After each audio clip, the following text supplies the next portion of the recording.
a kind of a dual story. Kim's got one on Grubhub, and then we've got a little bit of an add-on that I just kind of want to point out and see what everybody thinks, get your take on it. But Kim, if you want to talk about the Grubhub one first. Yeah, so there was a driver in Washington, D.C. who got his car carjacked. The shocking thing isn't that he got, well, it is, I mean, that he got his car carjacked, but it's who did it. And it was 6 teenagers. Two of them were 13-year-old girls, and then 3 of them were boys at the age of 14, 15, and 16. And they did the carjacking with golf clubs. And there's actually video, at least the one that I had in my article actually had video. It's really disturbing. So if you don't like disturbing stuff, I don't suggest you do it. But a bystander actually had video of these kids like literally going after this driver with golf clubs. It's disgusting. I mean, that we hear about these stories all the time. The twist on this, and we were talking about it right before we came out here, was there. This isn't so. I'm adding this to Kim's story because there was a 19-year-old who was carjacked was it Akron, John? Akron, Ohio. Yeah. So in Akron yesterday, and he's 19. If something had gone wrong with him, this goes back to what we were talking about people working in the independent contractor space when they're young. We've talked about it when you're under 18. Now, this is somebody who's 19, but that's still just barely over 18. You don't have any life experience or skills. You haven't had a W-2 where you're protected some. If something had happened to this guy, like he got shot or lived and whatever, who's paying for all that? His life is wrecked. It's on him. That's the unfortunate thing. I mean, like it's on us too, but we're older. Mm-hmm.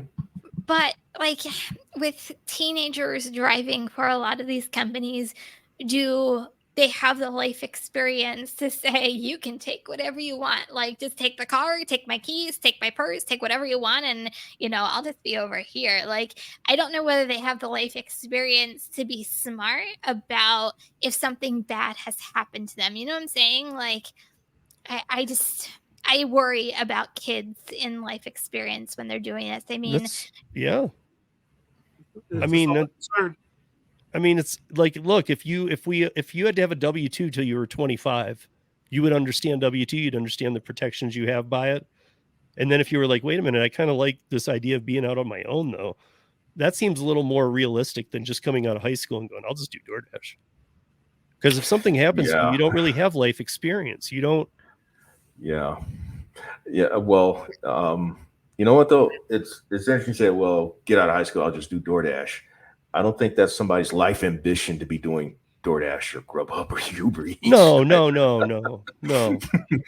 But I think that some people again are getting these big numbers, and they're like, wait, I can make this much doing this. So yeah.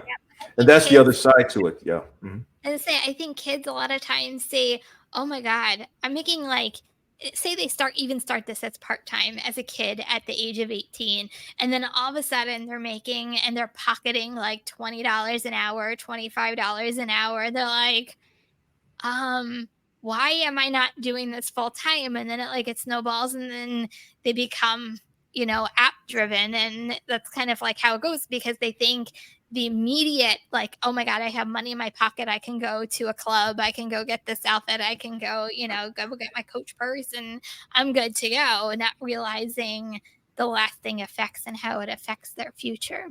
And all these people are not they're not worried about medical insurance.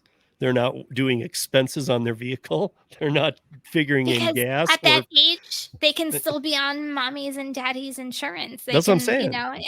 There's no real. I feel like I'm a broken record, but there's no real life experience at that point to steer them in the right direction. Well, there's one thing that I think about in that, okay, you're 17, 18, 19 years old, and you think about going to school, and when you finish school, you're gonna owe the equivalent of paying for a house.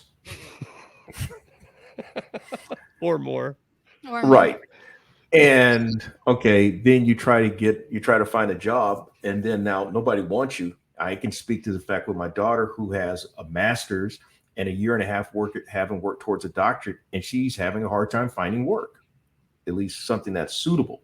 Okay, so now you do all that, and she actually owes probably the equivalent of a house right now, having gone through as much schooling as she has. And so now, and if you do get hired, and I've been through this, and probably all y'all have gone through this, jobs don't want to pay you what you're worth. So then you look at gig apps, and that's probably a better option than all the formal education. That's just the other side of it. Yeah. Yeah. You're absolutely right. I mean, I'll tell you guys right now, I've already shared this, but I don't know if I've shared it with you, Geezer, because it's kind of been recent with me, but my son is in his senior year now in high school, and we've been having that talk about what's going to happen. And he's actually 17 and a senior. He'll be 18 like after next summer. He'll be graduated from high school and still be 17. And he's going to take a gap year. And he's going to look at he's working as a lifeguard right now for he makes $18 an hour. He might change that or do something else, but he's going to take a gap year. He's going to do some things, and he's going to feel out some tech schools. And I'm so for that. Like, dude, go. Yes. I don't want to push you in that direction, because if you really want to do college, we'll figure it out or whatever, if you've got a good idea. But these days, I think you're way better off if you've got an idea about what you want to do. Go knock out 18 months or 24 months at a tech school and get certified in something that's getting jobs. I agree with that. I think, didn't we have this discussion with Gary too? Like at one point, I mean, this is like months ago, like before his son went in the Navy. Yeah, right. That but trade schools are a very big, viable resource for a lot of people who don't want to go the college route. You get certified in something. I mean, God, look at become a plumber, become an electrician. Those are some really decently paid professions out there, and you don't have to go through the housing payment that you're going to pay for a house in order to do it. Well, you know what? I guess we all have our abilities and all. I think back to when I finished school and I was one of those who was able to, I got a degree in journalism, and I was able to get into the newspaper business. We're talking, almost 35 years ago now. I was just about to say, don't tell him how long, man. Like, just say a while ago. This is before beepers became popular, and gas was like 85 cents a gallon. It was 89 cents a gallon when I graduated college. Okay, I remember how old you said you were, Kim.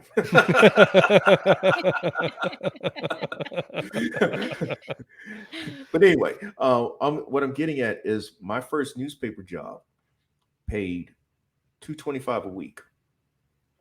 I drove 1,400 miles for that interview. I even got a flat and had to drive back to Houston on a space saver, what I remember, but it paid $225 a week. And what I'm getting at, I wanted to get into the business so badly that I was willing to make that paltry sum of money. In fact, I got more on unemployment a few years later than basically what I worked on that job. And so I'm getting at, sometimes I think it all depends on what our skill set is, what really, how life clicks for us. For me, it was writing. So can we always say the technical schools and all that, what clicks for the kid? Exactly. Yeah. They have but to also be going back that far, I mean, like, even though you said it was more for unemployment, these days, what you're explaining, though, the dollar went a lot farther than number one, but these days what you're talking about would be an unpaid internship. Pretty much. I mean, you wouldn't be making anything. They'd be like, you're lucky to be here. Mm-hmm. And it's like, but I need to make money. I need to eat. I need to live. Yeah, that age-old thing about, life. But I'm just saying, in that respect, then, is it, I mean, it may be to a young kid's advantage to look into the gig type stuff, because that's money that they can make, as opposed to, figuring out what. Yeah, go ahead. Yeah, I'll say they should have a strategy that looks at everything. It necessarily doesn't include one thing, isn't solo one thing, but it takes a little bit of everything. Because I think there's, even if you look at whether you go to like say a university or they go to a trade school, that's not to say that there isn't going to be some gig work along the way, whether which way they go. I wouldn't say necessarily they should go to the full-time gig work, but if they're doing the gap year, using that as just as an example, hey, you can do some gig work. You could look at other things. You can try some things, some shadowing interns. Mhm. But Well, yeah, his gap year is going to be a rude awakening as to how much life is. Oh I mean, yeah, Because that, even though he's smart, he doesn't get it yet. yeah. In that respect, he's gonna. Oh, but he's he gonna will. experience something. Yeah, he's Oh, gonna be but coming. he will. give a little bill. Hey, man. Hey, Dad. You know what? We need to have that conversation again. My daughter came to me about the term adulting, and I'm like, "Oh, really? Adulting now, huh? I'm having to do these things? Well, daughter, I've been trying to prepare you for these things all this time." I mean, I feel like this is going to happen, but I feel like he is approaching it from he's putting money away. Like his friends have all blown their money. He makes more than the kids who went out and got jobs at fast food because he went for the lifeguard. He goes in for all these trainings and gets bumps and raises, and he's doing a little coaching. So he's feeling good about himself too, and he's making decent money. But he saves like you wouldn't believe, and all of his friends waste money just to the utmost. I think is a big thing. I mean, just the mindset of building things and having it's direction in general. Having goals, I think, just goes the right thing. There's a lot of people that have no goals, and the difference is night and day. Yeah. I mean, I think character comes from a little struggle too. So I'm not against that. I don't Agreed. want him to end up being a no character kid. We all don't want our kids to be that way. But a lot of them just end up, to me anyway, seeming like they're being like robots.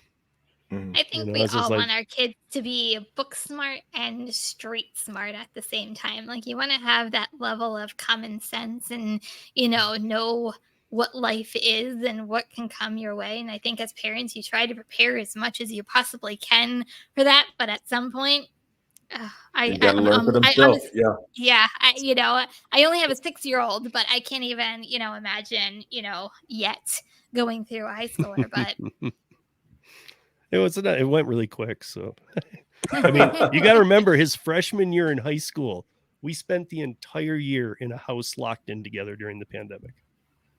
You know, weird that try spending in a pandemic with a freshman in high school. No. See, I always who say can't date, who can't get out, who's like just going nuts inside. I always say I lucked out because when lockdown happened, my daughter was 3.